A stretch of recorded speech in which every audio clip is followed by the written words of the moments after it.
1990 के शुरुआती दशक में एक देश जो दशकों से खुद को स्थिर बहुजातीय संघ बताता था, उसकी मुद्रा दर्ज इतिहास की सबसे भीषण अतिमुद्रास्फीतियों में से एक में ढह गई। युगोस्लाविया अंतर्राष्ट्रीय प्रतिबंधों के चलते अलग थलग था, जबकि वहां क्रोएशिया और बोस्निया में युद्ध चल रहे थे। क्या ये जाना पहचाना लगता है?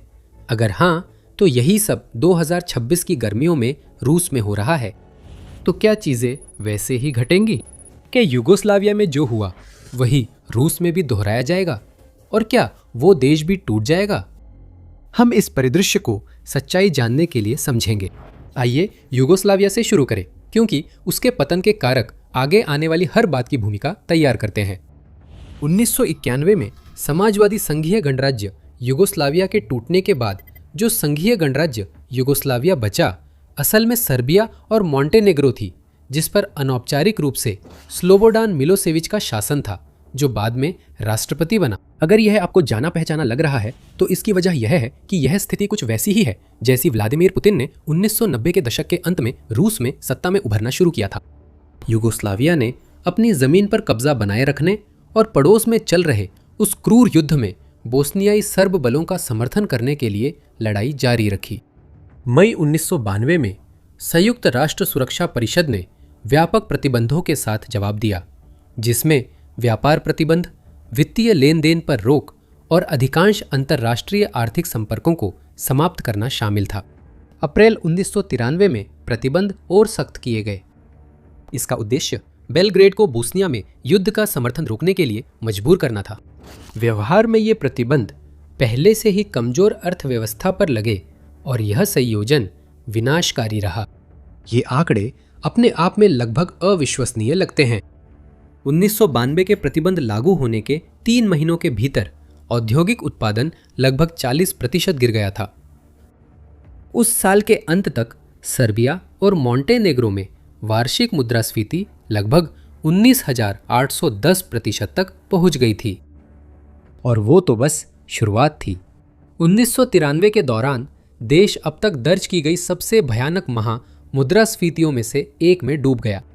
जनवरी 1994 में अपने चरम पर मासिक मुद्रास्फीति दर लगभग 313 मिलियन प्रतिशत तक पहुंच गई थी। दैनिक मुद्रास्फीति करीब 62% थी और प्रति घंटे 2% से अधिक, जिससे चेकआउट लाइन में खड़े रहते हुए भी कीमतें बदल जाती थीं और हर 34 घंटे में दोगुनी हो जाती थी। 1993 के अंत तक युगोस्लाविया में औसत मासिक वेतन गिरकर लगभग 15 अमेरिकी डॉलर के बराबर रह गया था। उस वर्ष जीडीपी लगभग 30% गिर गई। औद्योगिक उत्पादन और निवेश दोनों ही लगभग 37% तक घट गए और बेरोजगारी 24% से ऊपर पहुंच गई। इन आंकड़ों के पीछे ऐसी सरकार थी जिसके पास विकल्प नहीं बचे थे। मिलोसेविच के युद्ध प्रयासों जैसे बोस्नियाई सर्ब बलों को हथियार व फंडिंग देना और खुद की सेना पुलिस बनाए रखना कई बार संघीय बजट का 80% से ज्यादा खर्च कर रहे थे। दिसंबर 1993 तक लगभग 95% सरकारी खर्च सिर्फ नया पैसा छापकर ही पूरा किया जा रहा था। केंद्रीय बैंक को प्रतिबंध से पहले ही एक बार पूरी तरह खाली कर दिया गया था।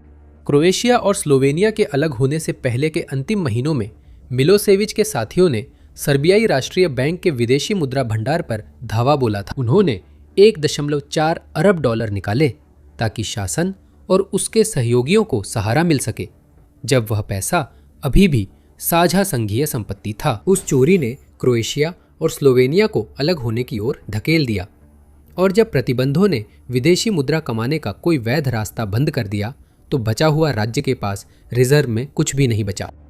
राज्य ने वही किया जो प्रतिबंधों से जकड़ी युद्धकालीन अर्थव्यवस्थाएं करती है। उसने जुगाड़ किया। सामान्य व्यापार पूरी तरह से गिरते हुए दिनार से हट गया और जर्मन मार्क में मूल्य तय किया गया, जिसे अंक के रूप में ट्रैक किया जाता था और मार्क की कीमत से जोड़ा जाता था, क्योंकि कोई भी व्यक्ति ऐसे मुद्रा में व्यापार या यहाँ तक कि किराने की खरीदारी की योजना नहीं बना सकता था जिसकी कीमत दोपहर के खाने से पहले ही आधी हो सकती थी। सरकार ने पैसे बचाने के लिए सरकारी अपार्टमेंट में हीट चालू करने में देरी की, जिससे लोग कम दक्षता वाले इलेक्ट्रिक रूम हीटरों का इस्तेमाल करने लगे और ग्रिड पर दबाव बढ़ने से बिजली कटौती हुई। पेंशन धारकों ने टाल सकने वाले बिल टालना सीख लिया। ये हाइपर इन्फ्लेशन की एक खासियत है जिसमें कर्ज तकनीकी रूप से कम हो जाता है।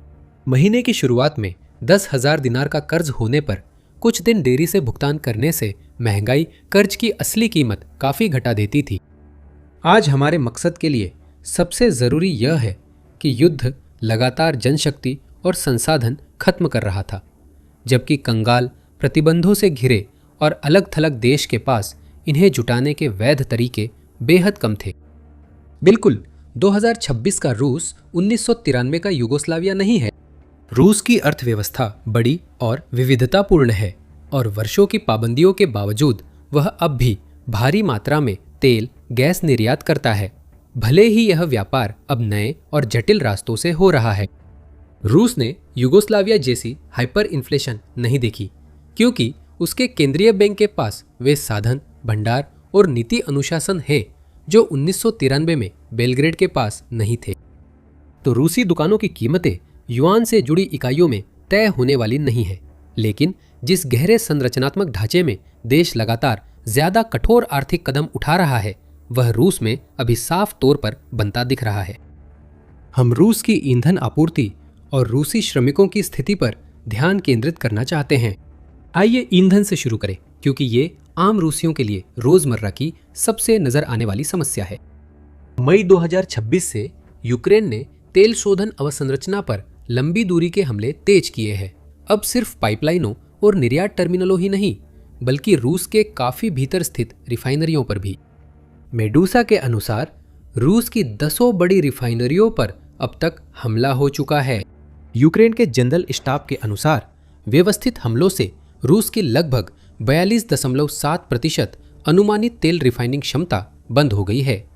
जून में 8 रिफाइनरियों पर हमले हुए और 60 से अधिक टैंक नष्ट या क्षतिग्रस्त हुए हैं। यूक्रेनी आकलन के अनुसार अगस्त 2025 से अब तक रूसी रिफाइनिंग सेक्टर को कुल मिलाकर लगभग 13.5 अरब डॉलर का वित्तीय नुकसान हुआ है। एक स्वतंत्र विश्लेषण से पता चला कि जून में रूसी ईंधन उत्पादन साल दर साल लगभग 25% तक कम हो गया, जिससे उत्पादन घरेलू मांग से लगभग 20% कम रह गया। ये आंकड़े भले ही गैर जरूरी लगे, लेकिन समस्या पेट्रोल पंप पर साफ दिखती है। मेडूजा ने जुलाई मध्य तक कम से कम 7 रूसी क्षेत्रों और शहरों में लाइसेंस प्लेट के आधार पर ईंधन राशनिंग शुरू होने की पुष्टि की थी। ओरियोल, निज्नी नोवगोरोड, पुस्को, लेपेत्स्क और किरोव क्षेत्र, साथ ही मोल्दाविया और अस्त्राखान। कुर्स्क 15 जुलाई को शामिल हुआ। यह प्रतिबंध सरल है और इसे सम विषम नियम कहा जाता है, जिसके तहत विषम अंकों से शुरू होने वाली नंबर प्लेटें विषम तारीखों पर ईंधन भरवा सकती हैं। यह तरीका 1970 के दशक में अमेरिका द्वारा ईरानी क्रांति के बाद क्षेत्र से ईंधन निर्यात बंद होने पर अपनाए गए तरीके जैसा था। इस बार पूरी योजना रिफाइनरियों के खिलाफ हवाई अभियान के तहत चल रही है, विपणन समस्या के कारण नहीं। इसके बाद किए गए तात्कालिक उपाय और भी अजीब थे, जिससे युगोस्लाविया की गूंज नजरअंदाज करना मुश्किल हो गया। रूस के क्रास्नोडार क्षेत्र में डिंस्की जिला प्रशासन ने सरकारी स्कूलों के शिक्षकों को अपनी गर्मियों की छुट्टियों का एक हिस्सा छोड़कर पेट्रोल पंपों पर शिफ्ट में काम करने का आदेश दिया। वे ईंधन नहीं भर रहे क्योंकि पर्याप्त ईंधन नहीं है। वे पार्किंग में कतार संभाल रहे हैं और गुस्साए ड्राइवरों को शांत कर रहे हैं। भुगतान के बदले शिक्षकों को मुफ्त चाय कॉफी दी जा रही है। स्थानीय अधिकारियों ने कहा कि यह ड्यूटी स्वैच्छिक है और सिर्फ पुरुष शिक्षकों के लिए है क्योंकि ईंधन की कमी उन्हें ज्यादा प्रभावित करती है। स्थानीय समुदायों की शिकायतों से पता चला कि महिला कर्मचारियों को भी वही शिफ्ट दी जाती है और मना करने पर नौकरी जाने का खतरा रहता है। एक युवा शिक्षिका ने शिकायत की कि उन्हें और उनकी उन सहयोगियों को, जिनमें कुछ का वजन 110 पाउंड से भी कम था, गुस्साए ड्राइवरों को संभालने भेजा जा रहा है, बिना वेतन और विकल्प के। पास्कोव क्षेत्र में अधिकारी स्वयंसेवकों व तथाकथित जन दस्तों की भर्ती कर रहे हैं जो पेट्रोल पंपों पर ड्यूटी दे रहे हैं। भर्ती नोटिस में वेतन का जिक्र नहीं है। इर्कुत्स्क में क्षेत्रीय सरकार ने कतार प्रबंधन के लिए इलेक्ट्रॉनिक आरक्षण प्रणाली प्रस्तावित की है, जिससे किसी व्यक्ति की जरूरत नहीं। सरकार ने जून के अंत में कड़े कदम उठाकर शांति के लिए पुलिस और नेशनल गार्ड तैनात किए। यह दिखाता है कि सरकार को ईंधन संकट से क्षेत्रीय अशांति की पूरी आशंका थी और उसने पहले से तैयारी कर ली थी, जो इतने बड़े तेल और गैस निर्यातक के लिए असामान्य था। ध्यान दें, एक राज्य अपने सिविल सेवकों और शिक्षकों को सामान्य जिम्मेदारियों से हटाकर ईंधन संकट के लॉजिस्टिक समर्थन में लगा रहा है। उसके अपने ही फैसलों ने यह स्थिति पैदा की, क्योंकि उसके पास न तो पैसे हैं, न इच्छुक श्रमिक है और न ही प्रशासनिक लचीलापन है कि वह किसी और तरीके से इस समस्या का समाधान कर सके। ये बिल्कुल वही तात्कालिक समाधान है, बस छोटे स्तर और कम जोखिम के साथ, जैसा हमने 1993 में बेलग्रेड में देखा था, जब पैसे बचाने के लिए हीटिंग बंद कर दी गई थी और पेंशन भोगियों ने भुगतान की समय सीमा का फायदा उठाकर उस अर्थव्यवस्था में जीने की कोशिश की थी जो सामान्य रूप से काम करना बंद कर चुकी थी। ईंधन की कतारें शायद हाइपर इन्फ्लेशन तक न जाएं, लेकिन सार्वजनिक संस्थाओं और उनके कर्मचारियों पर दबाव डालने की प्रवृत्ति वही है। ये युगोस्लाविया के मामले की याद दिलाता है। हाइपर इन्फ्लेशन पर टिप्पणी करते हुए कैटो इंस्टीट्यूट ने कहा कि बेलग्रेड के सभी पेट्रोल पंप बंद थे, सिर्फ एक पंप विदेशी नागरिकों और दूतावास कर्मचारियों के लिए खुला था। अगर रूस की घरेलू ईंधन स्थिति इसी दिशा में आगे बढ़ती रही तो हो सकता है कि हमें ज्यादा समय तक शिक्षकों को पेट्रोल पंपों पर काम करने की जरूरत ना पड़े, क्योंकि वहां करने के लिए कोई काम ही नहीं बचेगा। और एकमात्र पेट्रोल पंप के काम करने वाली बात फिर से रूस पर लागू होती है, क्योंकि जुलाई की शुरुआत में आई पहले की रिपोर्टों में पहले ही संकेत मिल गए थे कि कुछ नगर पालिकाओं ने यह तय करना शुरू कर दिया है कि किसे लाइन से बचने की प्राथमिकता मिलेगी। ये सोच और कार्रवाई रूस की सरकार और उन आम लोगों के बीच बढ़ती खाई दिखाती है जो शायद गलत कारणों से सरकार का समर्थन करते हैं। अब श्रम की ओर रुख करें, क्योंकि यही ये समानता साफ हो जाती है कि राज्य के पास अपने युद्ध के लिए तैयार लोग कम पड़ रहे हैं। जुलाई 2026 के मध्य में स्वतंत्र रूसी प्रसारक टीवी रेन ने 2026 में अनुबंध सेवा के लिए उम्मीदवारों के चयन की योजना शीर्षक वाला एक लीक दस्तावेज हासिल किया और प्रकाशित किया। ये योजना रूस के सुदूर पूर्व में स्थित बराचिया गणराज्य के मैस्की जिले को कवर करती है। दस्तावेज के अनुसार यह योजना कुछ ऐसा करती है जिसे हम आमतौर पर निजी अर्थव्यवस्था से नहीं जोड़ते। यह जिले की हर कंपनी की सूची बनाता है, हर कंपनी के कर्मचारियों की संख्या और 20 से 60 वर्ष के पुरुष कर्मचारियों की जानकारी देता है। इसमें यह भी बताया गया है कि हर कंपनी को यूक्रेन में लड़ाई के लिए कितने श्रमिक भेजने हैं। और सबसे बुरी बात यह है कि ये कोई अलग थलग मामला नहीं लगता, क्योंकि लीक के लिए जिम्मेदार सूत्रों का कहना है कि ऐसे ही कोटे संघ के अन्य क्षेत्रों में भी लागू किए जा रहे हैं। इस कदम की बारीकियों में जाने से पहले सुनिश्चित करें कि आप सब्सक्राइब बटन दबाएं, ताकि आपको रोजाना ऐसे और वीडियो मिल सके। यहाँ द मिलिट्री शो में हम आपको भू राजनीति से जुड़ी सभी चीजों पर ताज़ा खबरें और विस्तृत विश्लेषण देने के लिए प्रतिबद्ध हैं। अब लीक दस्तावेजों पर आते हैं। कोटा की प्रक्रिया का मकसद या तो सरकार का मुनाफा बढ़ाना या जमीन पर सैनिकों की संख्या बढ़ाना था, जो पूरे युद्ध में आम रहा। जिले के प्रमुख को क्षेत्रीय मुख्यालय से लक्ष्य संख्या मिलती है, जिसे वह स्थानीय नियोक्ताओं में बांट देता है। हर व्यवसाय को सैन्य अनुबंध सेवा के लिए कर्मचारियों को भेजने का लक्ष्य मिलता है। यदि कंपनी प्रबंधन ऐसा नहीं चाहता तो उनके पास एक विकल्प होता है। वह इसके बजाय सेवा के लिए भुगतान कर सकता है और एक नामित फर्म से अनुबंध कर सकता है जो युद्ध के लिए उम्मीदवार चयन कहलाने वाली प्रक्रिया में विशेषज्ञता रखती है। रिपोर्ट के अनुसार जुलाई के मध्य तक प्रति व्यक्ति जिसकी आपूर्ति कंपनी सीधे नहीं करती, दर लगभग 1 लाख रूबल या लगभग अमेरिकी डॉलर 1300 है। यह सिर्फ निजी क्षेत्र तक सीमित नहीं है। इस योजना के तहत मैस्की जिला अस्पताल को सैन्य सेवा के लिए 2 कर्मचारियों देने हैं, जबकि यहाँ पहले ही चिकित्सा कर्मियों की भारी कमी है। कोटा में यह नहीं पूछा जाता कि कौन से क्षेत्र अपने कर्मचारियों को भेजने की गुंजाइश रखते हैं। सरकार सिर्फ संख्या तय करती है और उसे पूरा करने की उम्मीद करती है। लेकिन यह प्रणाली नई नहीं है, यह विकसित हुई है और 2024 में ही शुरू हो गई थी। उस समय अधिकारियों ने उद्यमियों से युद्ध के लिए लोगों की आपूर्ति करने की मांग शुरू कर दी थी, और जो व्यवसाय इसका पालन नहीं करते थे उनके लिए अचानक निरीक्षण की धमकी देकर इस मांग को मजबूती दी थी। 2025 तक यह आज दिख रही खुली पैसे देकर छूट पाने की योजना बन चुका था। कंपनियां कर्मचारियों को न भेजने के लिए पैसे दे सकती थी, लेकिन कोटे से हर व्यक्ति कम होने पर कंपनी को 4,50,000 रूबल करीब $6,000 देने पड़ते थे। ये बाराचिया में नए 2026 योजना के तहत चल रही संस्थागत दर से 4 गुना से भी अधिक है। यहाँ का अंतर दिखाता है कि इस व्यवस्था से बाहर निकलने की कीमत क्षेत्र के हिसाब से बहुत अलग अलग होती है, किसी एक राष्ट्रीय दर का पालन नहीं करती। दोनों मामलों में समानता यह है कि कंपनी की कार्यबल अब एक संसाधन बन गई है जिस पर राज्य लोगों के रूप में या रूबल में कर लगा सकता है। इसका कारण है कि दबाव कम होने की बजाय बढ़ रहा है। मेस्की जिले का 2026 का कोटा कंपनियों से 61 लोगों को मोर्चे पर भेजने की मांग करता है। यह पिछले साल के जिले के लक्ष्य से लगभग 65% अधिक है। उस साल सिर्फ 13 लोगों ने अनुबंध पर हस्ताक्षर किए। दूसरे शब्दों में, जिला अपने पिछले कोटे से बहुत पीछे रह गया था और क्षेत्रीय अधिकारियों की प्रतिक्रिया यह नहीं थी कि उम्मीदों को कम किया जाए, बल्कि अगले साल के लिए उन्हें लगभग दोगुना कर दिया गया। राज्य जनशक्ति की कमी को सख्त उपायों से दूर करने का प्रयास कर रहा है। ये हमें सबसे गंभीर घटनाक्रम तक ले आता है जो शायद उन हालातों से भी बदतर है जिनका सामना पूर्व यूगोस्लाविया के लोगों को कभी करना पड़ा था। Radio free Europe, radio liberty ने जुलाई की शुरुआत में एक विस्तृत रिपोर्ट प्रकाशित की जिसमें वित्तीय और प्रशासनिक दबाव से सीधे जबरन भर्ती की ओर बढ़ते रुझान का वर्णन था। रिपोर्ट के मुताबिक यह प्रयास मुख्य रूप से पेंजा शहर के आसपास केंद्रित था, जो मॉस्को से 625 किलोमीटर दक्षिण पूर्व में है। RFERL के अनुसार वहां पुरुषों को शहर की सड़कों से हिरासत में लिया गया, फिर उन्हें सैन्य भर्ती कार्यालयों में ले जाया गया और उन पर दबाव डाला गया या शारीरिक रूप से मजबूर किया गया कि वे ऐसे अनुबंधों पर हस्ताक्षर करें जो उन्हें यूक्रेन में लड़ने के लिए भेजते हैं।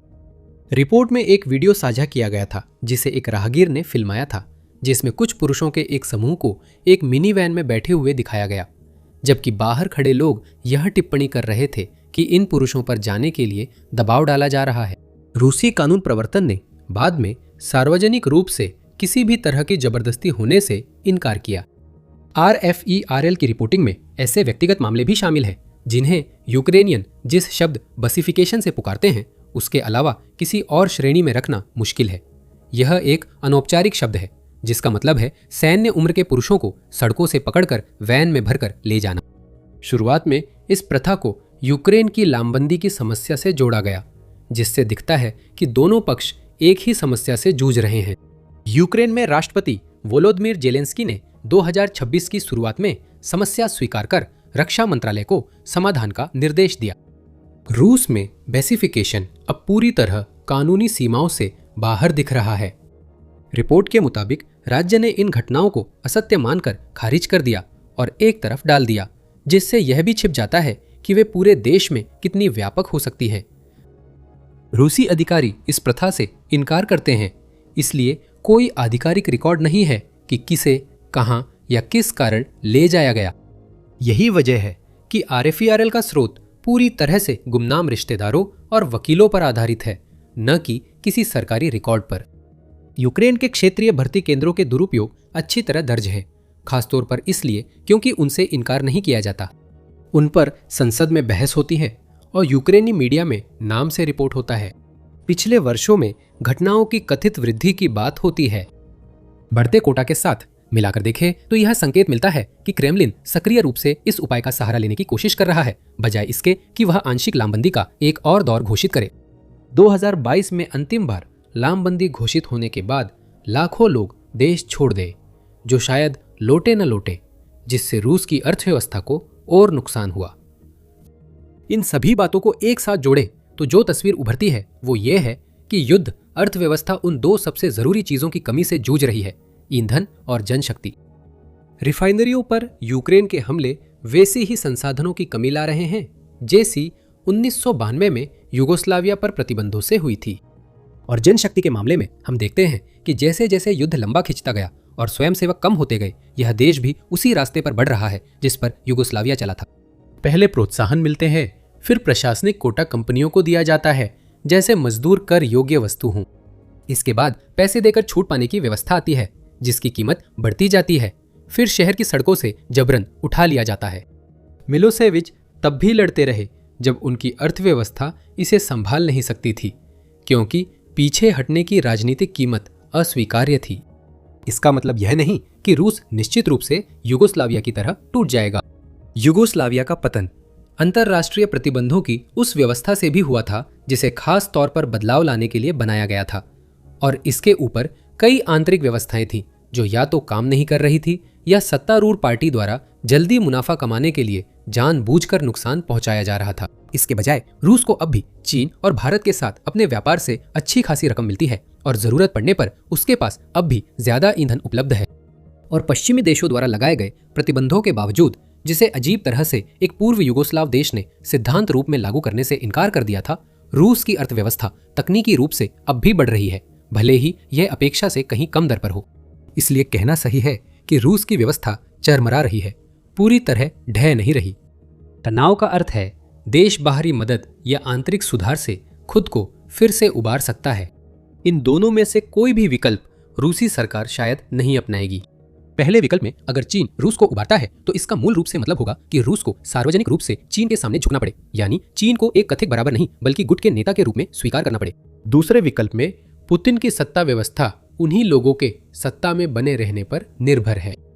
अगर सुधार की व्यापक मांग उठती तो यह वैसे ही होती जैसे 5 अक्टूबर 2000 को युगोस्लाविया की जनता ने मिलोसेविच को सत्ता से हटाया था। इसका मतलब है कि हम तनाव के बाद ऐसे रास्ते पर हैं जो व्यापक विफलता दिखा सकता है। यह भी उन्हीं दो समस्याओं की ओर ले जाता है जहां कुछ न कुछ टूटना ही होगा। इस बिंदु पर हम देख रहे हैं कि क्या वह यूक्रेन में युद्ध होगा या खुद रूस। लेकिन इसका मतलब है कि यहां निर्णायक कारक यह है कि पुतिन के पास कितना समर्थन है, और वह समर्थन हर गुजरते महीने के साथ धीरे धीरे कम होता जा रहा है। और अधिक जानने के लिए इस वीडियो को देखें और द मिलिट्री शो को सब्सक्राइब करना ना भूलें, ताकि आपको यूक्रेन युद्ध और वैश्विक भू राजनीति से जुड़ी रोजाना की खबरें और सबसे महत्वपूर्ण घटनाक्रम मिलते रहे। और हमेशा की तरह देखने के लिए धन्यवाद।